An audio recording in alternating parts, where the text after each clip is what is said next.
Hello, welcome back. Days of Our Lives says that fake Abigail DiMera finds herself engulfed in a whirlwind of guilt, desire, and despair. Her mother is in more danger than ever when Clyde demands that Chad die to keep her mother safe. But Abigail will make a much smarter choice. What that is, let's find out. At the core of fake Abigail's internal struggle is her growing affection for Chad. The man she is deceiving with her impersonation of his late wife becomes more than just a pawn in her elaborate scheme. As the tension escalates, the looming threat to her mother's safety forces fake Abigail into a corner. Clyde Weston, the nefarious antagonist orchestrating this chaos, has kidnapped both Mark Green's mother and Abigail's mother. To secure their release, Clyde has concocted a sinister plan. Chad must be dead. The weight of this ultimatum bears down heavily on Abigail, as she faces the harrowing reality that Chad's life is at stake. His death is the price for her mother's safety. Clyde Weston's presence looms large over the narrative, injecting a sense of urgency and danger into fake Abigail's life. As he manipulates events from the shadows, he pushes Mark Green into a perilous position, urging him to carry out a plot against Chad that would ultimately lead to his demise. The suggestion that Mark should act as an assassin horrifies Abigail. She cannot fathom the idea of murder, particularly when it involves leaving Chad's children orphaned. Clyde's ruthless plans underscore the desperation of fake Abigail's situation. She understands that the only way to save her mother and Mark's is to comply with Clyde's demands. This realization forces her into an agonizing position, where she must weigh her love for Chad against her overwhelming desire to protect her family.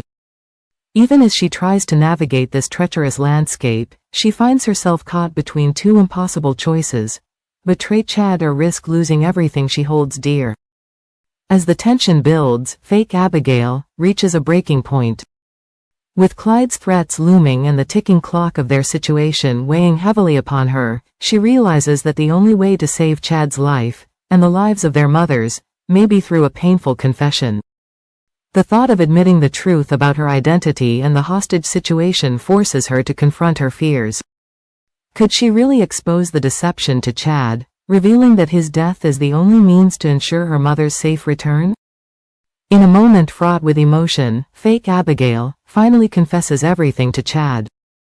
She reveals the truth behind her actions: the kidnapping, Clyde's ultimatum, and the cruel twist of fate that requires him to pretend to die.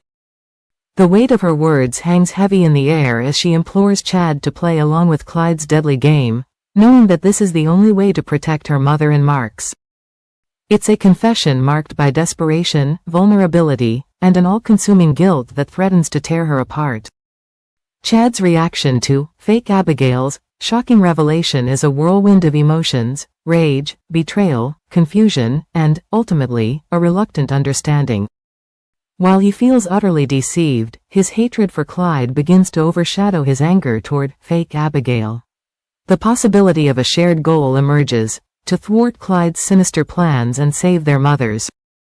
Chad's fury upon learning that Abigail isn't who she claims to be is palpable, but the knowledge that their lives are intertwined in a far greater scheme compels him to consider an alliance. The prospect of revenge against Clyde could unite them, forcing Chad to confront the man who has threatened everything he holds dear. This unexpected partnership could pave the way for a complex and thrilling showdown against their common enemy.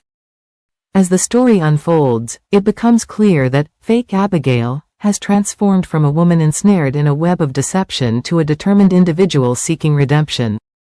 With Chad's help, she hopes to dismantle Clyde's cruel schemes and rescue their mothers from his clutches. Thanks for watching. Goodbye.